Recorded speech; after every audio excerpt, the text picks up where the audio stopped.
In September of 2018, a reporter walked up to the front door of a 70-year-old man in a quiet coastal town in South Australia and asked him one simple question. Did he kill his wife? He didn't blink. He said no. Then he shrugged and said something you have to hear to believe.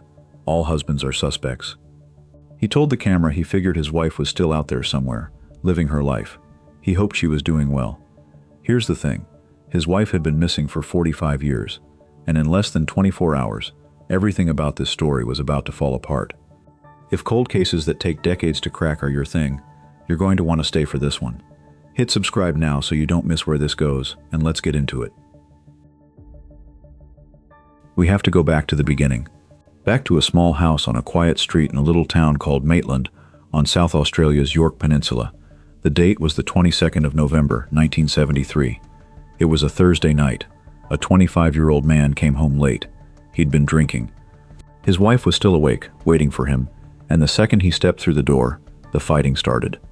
According to what he told police years and years later, she'd been on his case for weeks, nagging him, yelling at him, going on and on about nothing, in his words. He said he'd had enough of it. What happened in the next few seconds changed 4 lives forever, and it happened so fast that 2 of those lives wouldn't even remember it. He grabbed a metal bar. He swung it at his wife's head. Then he swung it again. She dropped to the kitchen floor, and she never got back up.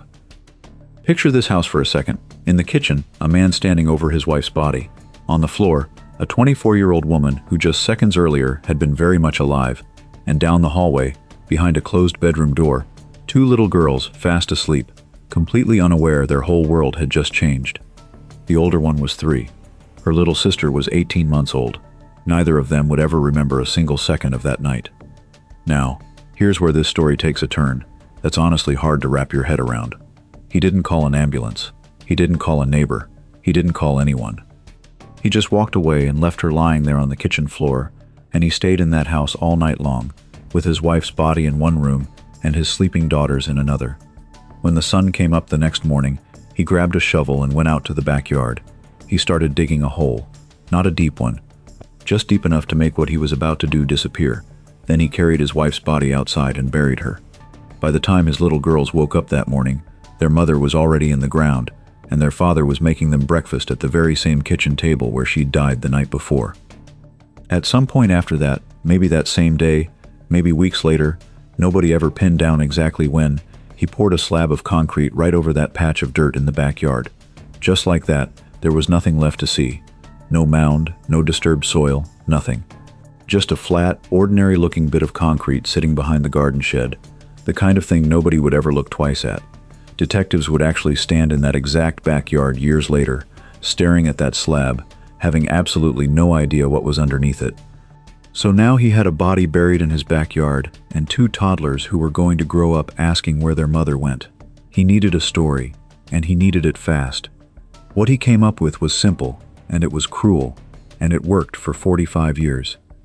He told everyone, his family, the neighbors, eventually the police, that he'd woken up that morning to find his wife standing at the bedroom door, fully dressed, 2 suitcases packed, and sitting beside her.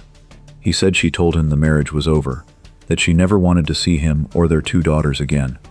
He said he watched her walk outside and get into a car with a woman he'd never seen before behind the wheel, and then they just drove off. Think about how that story would land in a small country town back in 1973. A woman walking out on her husband and her babies. That was scandalous. People talked about it, people gossiped about it, but walking out on your family wasn't a crime. It was just a story. And after a few weeks, the town moved on to something else. But he wasn't finished. Over the following months and years, he kept adding little details, and every single one of them made his wife look worse. He told people she'd been struggling with postnatal depression. He even claimed that on her way out the door, she stopped and called their 2 little daughters bastards before she left. Piece by piece, he built up this picture of a cold, broken woman who didn't care about her own children. And here's the part that should make your stomach turn. Every lie he told wasn't really about him covering his own tracks. It was about tearing down the reputation of a woman who could no longer defend herself. Her name was Colleen Adams. She'd grown up right there on the York Peninsula, and her mother, a woman named Vera, waited 27 days for some kind of sign, a letter, a phone call, anything that would tell her that her daughter was alive out there somewhere, and that maybe, just maybe, Her son-in-law's story was true. 27 days went by, and there was nothing. So on the 19th of December 1973, Vera walked into a police station and filed a missing person report. She told the officers straight up that her daughter would never have left without saying a word to her. She said Colleen loved those two little girls more than anything. But police wrote it down the way it was told to them. Domestic conflict, destination unknown, and with no evidence to say otherwise, that's the box Colleen's disappearance got put into. A voluntary disappearance. A missing wife who chose to go. That classification was going to stand for the next 45 years. If you're finding this one as unsettling as I am, do me a favor and hit that like button, and drop a comment telling me where in the world you're watching from. I love seeing how far these stories travel. Now, back to it, because this is where it gets even harder to sit with. Years passed, and nothing changed. No letter ever came for Vera. No phone call to Colleen's sisters, Heather and Christina. No contact with a single friend. The bank account she'd shared with her husband just sat there, completely untouched. And in all those years, she never once tried to see her own daughters. Not a birthday card, not a knock on the door, nothing. Heather never bought the story. Not for 1 second.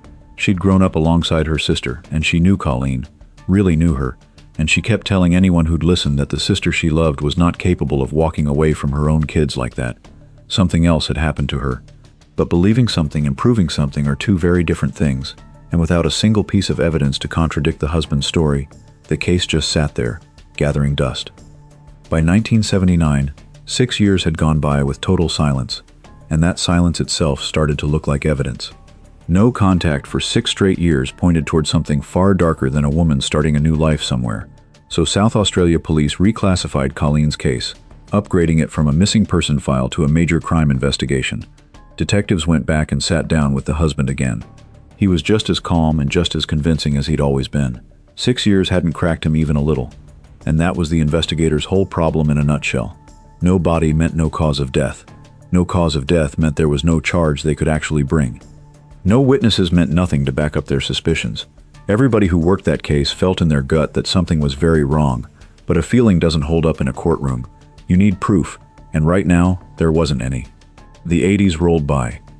Every so often, a tip would come in, some whisper about that night in November, and detectives would chase it down every single time, only to watch it fall apart. The file got passed from one desk to another, one generation of detectives to the next, all of them inheriting the exact same dead ends.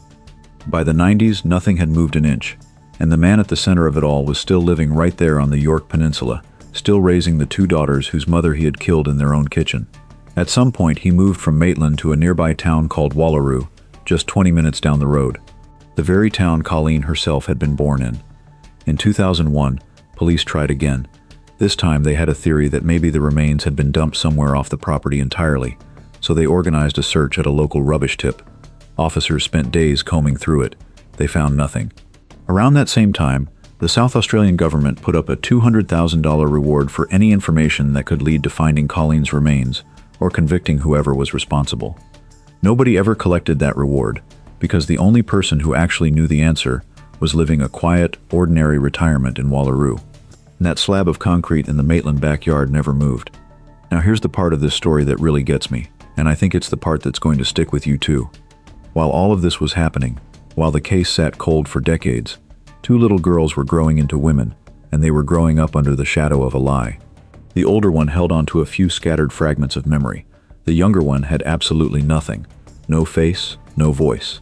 Not one single moment with her mother, because she'd been buried before her daughter was old enough to remember anything at all. The only mother either of them ever knew was the version their father had invented. A stranger who supposedly woke up one day and decided she didn't want to be a mother anymore, and just walked out the door without a second thought. The younger daughter carried that story her entire life. And the older sister carried something even heavier. For most of her life, she genuinely believed her mother had left because of her, because something must have been wrong with her and her sister, because what kind of mother abandons a 3-year-old and a baby without ever once looking back? Both girls grew up in that same small town, went to the same schools, built their whole lives on that same stretch of coastline where they were born. And everyone around them knew the story. Everyone knew them as the daughters of the woman who ran off. The mother they were quietly grieving was a woman the whole town had taught them to feel embarrassed by. Their Aunt Heather never stopped pushing back on that. She told them again and again, "Your mother loved you. She never would have left you." But Heather had no proof. All she had was a story, standing against another story, and the story that everyone believed came from the man they lived with every single day, their own father. Heather and her sister Christina refused to just let it go. They wrote letters. They kept calling detectives. They talked to journalists whenever anyone would listen, and they told anyone who'd hear them who they believed was responsible. For 45 years, two completely different versions of the truth existed side by side in that same small town, and only one of them was real. The real one was sitting under a slab of concrete behind a garden shed, and it was going to stay hidden for almost 5 decades. By September of 2018, the case was 45 years old, and South Australia police had a program specifically for reviewing unsolved major crimes. Colleen's file was long overdue for another look. On the 16th of September 2018, the Major Crime Investigation Branch pulled the entire file and started fresh from page 1. 2 days later, on the 18th, a team of detectives showed up at that same house on the street in Maitland. The husband still owned the property, even though he'd been renting it out for years, and when police asked for permission to search it, he gave it to them without a fight. They brought in ground-penetrating radar and specialized camera equipment, and over the course of 2 days, they scanned the entire backyard and the inside of the house, piece by piece. They found something. Detective Superintendent Des Bray called it an anomaly, a patch of soil underneath one of the concrete slabs that simply didn't match the ground around it. They broke up that section of concrete and started digging. At first, they found nothing, but they kept going. While that dig was happening, a detective named Michael Newberry spoke to reporters and said something that had never been said publicly before. He told them police believed Colleen had been murdered. That same afternoon, Superintendent Bray held a media briefing. He confirmed that investigators had spoken with a suspect and searched the Maitland property, and that no remains had been found just yet. He said Colleen's family deserved answers, and that this investigation was not going to stop until they got them. He never said the suspect's name out loud. He didn't have to. Anyone who had followed this case for the last 45 years already knew exactly who he meant. And that same afternoon is when the reporter from the news drove up the peninsula and knocked on the door in Wallaroo. That's the moment we opened with. The man in the doorway, the shrug, the line about all husbands being suspects. Watch that footage now, knowing what we know, and it's chilling. A man standing 30 kilometers away from his wife's grave, calmly lying to a camera, the exact same lie he'd been telling for 45 years. It would turn out to be the very last time he ever told it. The next morning, the 19th of September, detectives drove back out to Wallaroo. The news coverage from the night before, the briefing, the doorstep interview, all of it was now out in the world. They sat down with him at his own kitchen table. And for the first time in 45 years, he told them the truth about what happened on the night of the 22nd of November, 1973. He said he was ready to come clean. He told them he'd been carrying this for 45 years, and it was time to finally talk about it. What followed was an interview that ran for more than 2 hours, every second of it recorded, every second of it later played for a jury in court. His name was Jeffrey Gordon Adams, and in that interview, he laid it all out. He said he hit her hard, and that was it. She fell, and then she died. He told detectives his 2 daughters had always suspected something wasn't right, even though he'd never once admitted it to them. He even mentioned that police had come close to finding her about 15 years earlier, though he never really explained what he meant by that. And then, finally, he told them exactly where to look. The backyard of the Maitland house, beneath the concrete slab behind the garden shed. He offered to take detectives there himself. That same afternoon, Jeffrey Adams walked back into that backyard, the same one he'd dug a grave in 45 years earlier, and pointed out exactly where to search. Standing right there on the slab he had poured with his own hands, he said one word, "Sorry." He was arrested on the spot and charged with murder. He didn't even try to apply for bail. The following morning, he appeared by video link at the local magistrate's court and was sent to prison to wait for trial. Within hours, officers from the Major Crime Investigation Branch brought excavation equipment to the property. They taped off the backyard and put up a tent over the exact slab Adams had pointed to. Forensic anthropologists worked through the night getting ready.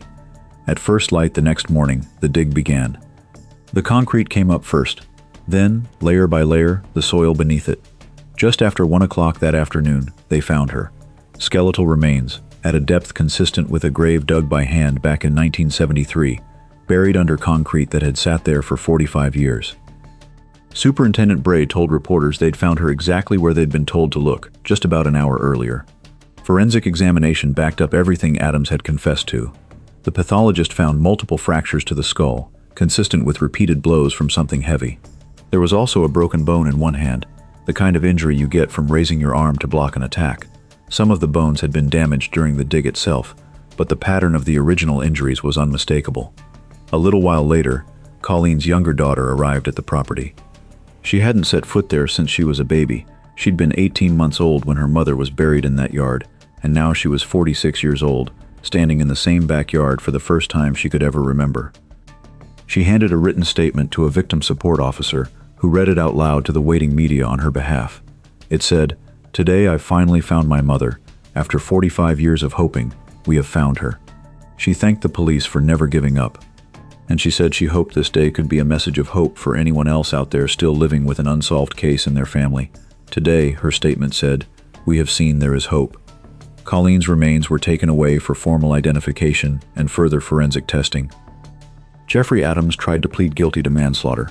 Prosecutors said no. The Crown pushed the case all the way to trial on a charge of murder. The trial opened in the Supreme Court of South Australia in August of 2020. The lead prosecutor told the jury that 4.5 decades of carefully maintained lies pointed to a man who knew exactly what he was doing. He didn't just kill her in a moment of rage, the prosecutor argued. He spent 45 years building and defending a fake story about a mentally unstable woman who abandoned her own children. And that slab of concrete, poured days after the killing, wasn't panic, it was planning. A man doesn't pour concrete over a grave in a fit of blind rage, he plans it. The jury sat through the full 2-hour confession video, one recording out of 11 total hours of police interviews Adams gave after his arrest. A magistrate had already called that footage the single most important piece of evidence in the entire case. Adams was 72 years old by the time the trial started, and witnesses said he sat in the dock crying while his own confession played on the screen in front of him. He never took the stand to testify in his own defense. His defense lawyer didn't try to deny any of it. Not the killing, not the burial, not the 45 years of lying to everyone he knew. What he argued instead was that, despicable as all of that was, it didn't prove murderous intent in the actual moment the blows were struck. He argued that Adams and his wife were in the middle of an argument, that he'd lashed out without planning to kill her, and only afterward, once he realized what he'd done, did he panic and start the cover-up that followed. That, the defense argued, was manslaughter followed by decades of concealment, not murder. The jury deliberated, and on Friday the 21st of August, 2020, they returned their verdict. Not guilty of murder, guilty of manslaughter. The prosecution had pushed hard for the more serious charge, and they came up short. But even a manslaughter conviction in South Australia can carry a maximum sentence of life in prison, so the family still expected to finally hear some kind of real consequence handed down. Sentencing submissions were held the following month. Colleen's elder daughter, Marie, stood up in court and gave a victim impact statement. She'd been 3 years old when her mother was killed. Now she was 50. She told the court she had carried her mother's name as her own middle name her entire life, without ever really knowing who that woman actually was. "I believed that I had been responsible for her leaving," she told the courtroom. "I thought that I must be unlovable." She said the whole town had known the story of her mother's disappearance for as long as she could remember, and growing up as one of those unspoken stories everybody whispered about had left her feeling rejected, like she never quite belonged anywhere. "I felt like I was living with the sins of my mother," she said, "and now I realize it was the sins of my father." She told the court that the one thing that mattered most through all of this was finally knowing her mother had loved her, that she'd never chosen to walk away, that the entire picture she'd carried in her head for 47 years had been a lie her own father built and kept alive on purpose. "Not only have I lost my mother," she said, "but I feel that I have also lost my father." Adams's defense lawyer, in his own submissions, argued that even a confession that came 45 years late was still better than no confession at all. After the verdict, Adams was sent back to custody to wait for sentencing, which was scheduled for late 2020. It never happened. In early December that year, the Supreme Court received medical reports from Royal Adelaide Hospital. A consultant physician told the court that Adams had been diagnosed with an aggressive, inoperable form of brain cancer called glioblastoma multiforme. The disease had progressed fast. In one report submitted to the court on the 10th of December, the doctor wrote that Adams had taken a sharp turn for the worse, now completely paralyzed down one side of his body, unable to open one eye or move that arm or leg at all. Doctors expected he had only weeks left to live, most likely in a hospital bed. On the 14th of December 2020, the judge called a hearing to deal with the situation. Adams wasn't there. His lawyer told the court his client had taken another turn for the worse just that Friday morning and wasn't expected to survive the weekend. He was alive but unconscious and clearly close to death. The judge adjourned sentencing until the following April. That date never came. Jeffrey Adams died overnight in his hospital bed at 72 years old. Colleen's sister Heather had the final word on it all. She said that in the end, they finally got to the bottom of what really happened. They made it through the trial, and he was forced to admit the truth. And now, she said, it was finally over. What mattered most, she said, was that they'd gotten Colleen back. Sit with that for a second. A 24-year-old mother, buried in a shallow grave for 45 years. 2 little girls, growing up in that same small town for all those years, being told their mother chose to abandon them. A husband living just 20 minutes down the road the entire time, sticking to his story right up until the morning he finally sat down at his own kitchen table and told the truth. He died in custody with a manslaughter conviction on his record, and he never served a single day of an actual sentence. The concrete slab behind that garden shed is gone now, but Colleen Adams isn't a missing person file anymore. She's not a rumor, or a scandal, or a story people used to whisper about in a small country town. She's a mother who was loved, who never left her daughters, and who finally, after 47 years, got to come home. If this one stuck with you the way it stuck with me, let me know in the comments, and tell me where you're watching from. Hit subscribe if you haven't already, because there are a lot more solved cold cases just like this one waiting for you on this channel. I'll see you in the next video.